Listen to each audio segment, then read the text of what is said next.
പണ്ട് കരുണാമയിയായ തിരുമാന്ധാംകുന്നിലമ്മയുടെ പരമഭക്തനായിരുന്ന ഒരു കാരണവർ എല്ലാ ദിവസവും അമ്മയെ ദർശിക്കാൻ പോകുമായിരുന്നു.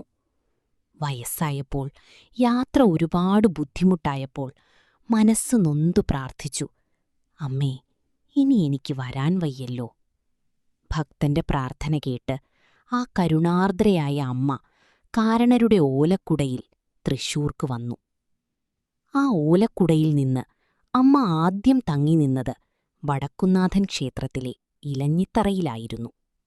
പിന്നീട് ആ കുട അവിടെ നിന്നെടുക്കാൻ പറ്റിയില്ല.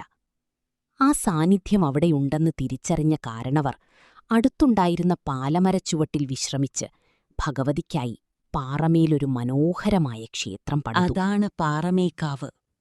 ഇലഞ്ഞിത്തറയിലെ ആ മൂലസ്ഥാനം ഇന്നും പവിത്രമായി തുടരുന്നു. അതുകൊണ്ടാണ് തൃശൂർ പൂരത്തിനിടെ ഇലഞ്ഞിത്തറ മേളം നടത്തുന്നതും പാറമേക്കാവിൽ വിളക്ക് കൊളുത്തുമ്പോൾ ഇലഞ്ഞിത്തറയിലേക്ക് ആദ്യം പ്രകാശമർപ്പിക്കുന്നതും. അമ്മയ്ക്ക് പ്രത്യേക ഐതിഹ്യങ്ങളുണ്ട്. മേക്കാവിൽ ചതുർബാഹുവായ ദുർഗാഭഗവതിയാണ് പ്രതിഷ്ഠ.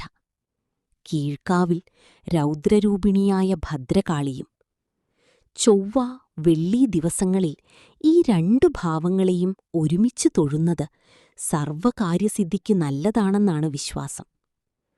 പ്രധാന വഴിപാടായി നെയ്പ്പായസം, വെള്ളനിവേദ്യം, അപ്പം ഭഗവതിക്ക് നേരുന്നു.